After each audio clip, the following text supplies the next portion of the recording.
আসসালামু আলাইকুম, welcome to my channel yummy food fusion. আমি আজকে আপনাদের সাথে দারুণ মজার ভ্যানিলা আইসক্রিমের রেসিপি শেয়ার করব। এই আইসক্রিমটা এত বেশি মজার, মুখে দিলেই একেবারে মিলিয়ে যায়। চলুন দেখে নেওয়া যাক কিভাবে এই মজাদার ভ্যানিলা আইসক্রিম তৈরি করতে হয়। আইসক্রিম তৈরির জন্য আমি হাফ কাপ বা 104 গ্রাম লিকুইড হুইপড ক্রিম নিয়ে নিচ্ছি। আমি এখানে মোনালিসা ডিলাক্স ক্রিমটা ব্যবহার করছি। আপনারা মোনালিসা ডিলাক্স ক্রিম অথবা মাস্টার গুরমেট ক্রিম ব্যবহার করবেন। এই দুইটা ক্রিমে আইসক্রিমের স্বাদ অনেক ভালো আসে।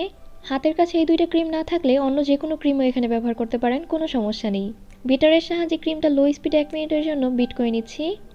এই ক্রিমে কিন্তু কোনো ধরনের মিষ্টি দেওয়া থাকে না, এই জন্য এর মধ্যে 1/8 কাপ দিয়ে দিচ্ছি কনডেন্স মিল্ক। আপনারা যদি মাস্টার গুরমেট বা মোনালিসা ডিলাক্স ক্রিম ছাড়া অন্য যে কোনো ক্রিম দিয়ে তৈরি করেন আর সেই ক্রিমটা যদি মিষ্টি হয়, তাহলে কিন্তু এই কনডেন্স মিল্ক দেওয়ার কোনো দরকার নেই।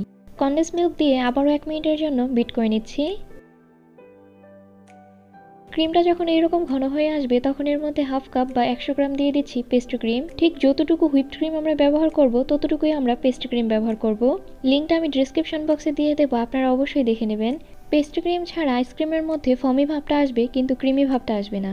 এখন বিটারের সাহায্যে লো স্পিডে খুব ভালোভাবে মিশিয়ে নিচ্ছি। খুব বেশি কিন্তু বিট করা যাবে না। মিশিয়ে নেওয়া হয়ে গেছে, বিটারটাকে সরিয়ে নিচ্ছি। আমি আপনাদেরকে দেখিয়ে দিচ্ছি আইসক্রিমের এই বেসটা ঠিক কীরকম হবে। আমি আপনাদেরকে মেপেও দেখিয়ে দিচ্ছি এখানে কতটুকু আইসক্রিম হবে। বক্সের ওজনটা প্রথমেই মাইনাস করে নিয়ে এর মধ্যে আইসক্রিমের বেসটা দিয়ে দিচ্ছি।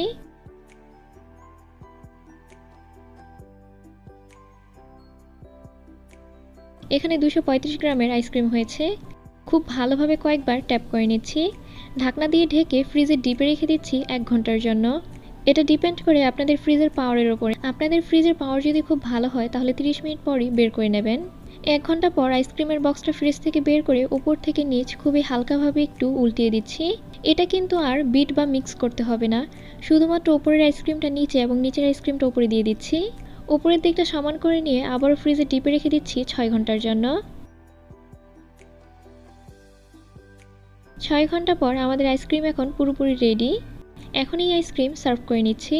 এটার মধ্যে যেহেতু আয়নার মতো ছবি দেখা যায়, এই জন্য আমি ভালোভাবে স্কুপ করে আপনাদেরকে আইসক্রিম দেখাতে পারলাম না। আপনারা আপনাদের যেভাবে ভালো লাগে সেভাবে আইসক্রিম সার্ভ করে নিতে পারেন। আর এই আইসক্রিমটা খেতে আলহামদুলিল্লাহ অনেক মজা। আমি এমনিতে আইসক্রিম খুবই কম খাই, কিন্তু এই ভ্যানিলা আইসক্রিমের স্বাদ আমার এখনও মুখে লেগে আছে। আপনারা অবশ্যই বাসায় এইভাবে একবার আইসক্রিম তৈরি করবেন। ইনশাল্লাহ আপনাদের কাছেও এই আইসক্রিমটা অনেক ভালো লাগবে। আমার আজকের এই আইসক্রিমের রেসিপি আপনাদের কাছে কেমন লেগেছে অবশ্যই আমাকে কমেন্ট করে জানাবেন। আর ভালো লেগে থাকলে প্লিজ আমার চ্যানেলটা সাবস্ক্রাইব করবেন। আর যারা সাবস্ক্রাইব করেছেন তাদেরকে অসংখ্য ধন্যবাদ। সবাই অনেক বেশি ভালো থাকবেন, সবাই সবার জন্য দোয়া করবেন। আল্লাহ হাফিজ।